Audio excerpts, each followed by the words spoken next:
మన సిఎంఆర్ జ్యువెలరీలో శ్రావణ స్వర్ణోత్సవం అన్ని రకాల 22 క్యారెట్ హాల్మార్క్ బంగారు ఆభరణాలపై గ్రాముకు 888 రూపాయల వరకు తగ్గింపు. మత్తు పదార్థాలకు కేంద్రంగా మారిపోయింది ఆంధ్రప్రదేశ్. ఎక్కడ చూసినా గంజాయి గుప్పమంటోంది. ఇచ్చాపురం నుంచి రాజధాని మీదుగా హిందూపురం వరకు ఎక్కడ చూసినా గంజాయి. చంద్రబాబు సర్కార్ నిర్వాహకంతో గ్రామాన గంజాయి విచ్చలవిడిగా లభిస్తోంది.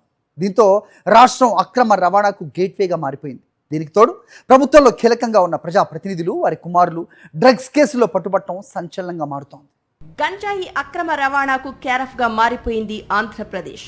అధికారంలోకి వచ్చిన 100 రోజుల్లో గంజాయిని పూర్తిగా నివారిస్తామని గొప్పలు చెప్పారు కూటమి నేతలు. కానీ సీన్ చూస్తే రివర్స్గా మారింది.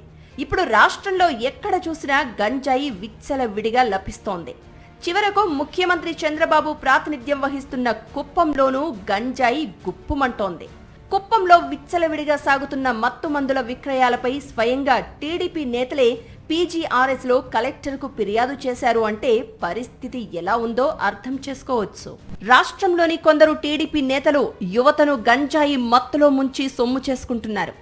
దేశంలో డ్రగ్స్ గంజాయి మూలాలన్నీ ఆంధ్రప్రదేశ్లోనే బహిర్గతమవుతున్నాయి. ఎక్కడ డ్రగ్స్ పార్టీని ఛేదించినా టీడీపీతో పాటు కూటమి నేతలే చిక్కుతున్నారు. ఏలూరు ఎంపీ పుట్టా మహేష్ డ్రగ్స్ సేవిస్తూ హైదరాబాద్లోని ఫామ్ హౌస్లో తెలంగాణ పోలీసులకు చిక్కారు. జమ్మలమడుగు ఎమ్మెల్యే ఆదినారాయణ రెడ్డి కుమారుడు సుధీర్ రెడ్డి డ్రగ్స్ దందాలో అడ్డంగా దొరికిపోయారు. ఇటీవలే ప్రకాశం జిల్లా అద్దంకి మండలం శంఖవరప్పాడులో ఏకంగా 2 ఎస్ఐలే గంజాయి తరలిస్తూ పట్టుబడ్డారు. పోలీసులు యాక్సిడెంట్ చేసిన కారులో గంజాయి మద్యం బాటిళ్లు దొరకడంతో గంజాయి బండారం బయటపడింది.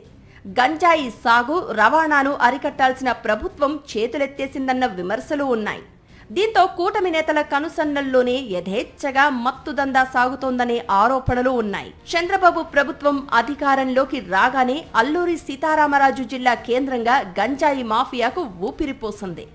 ఆంధ్ర ఒడిశా సరిహద్దుల్లో గంజాయి సాగుతో పాటు ఒడిశా ఛత్తీస్గఢ్ నుంచి భారీగా కొనుగోలు చేసి ఏపీ పరిధిలో నిల్వ చేస్తున్నారు.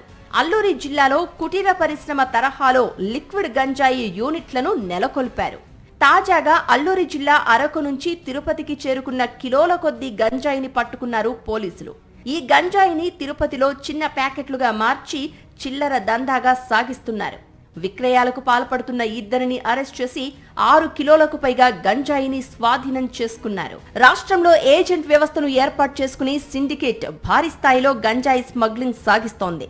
హోంమంత్రి అనిత ప్రాతినిధ్యం వహిస్తున్న పాయకరావుపేట నియోజకవర్గంలో ఎక్కువగా గంజాయి పట్టుబడడం గమనార్హం. మరిన్ని అప్డేట్స్ కోసం ఛానల్ ను సబ్స్క్రైబ్ చేయండి. నోటిఫికేషన్స్ కోసం బెల్ ఐకాన్ పై క్లిక్ చేయండి.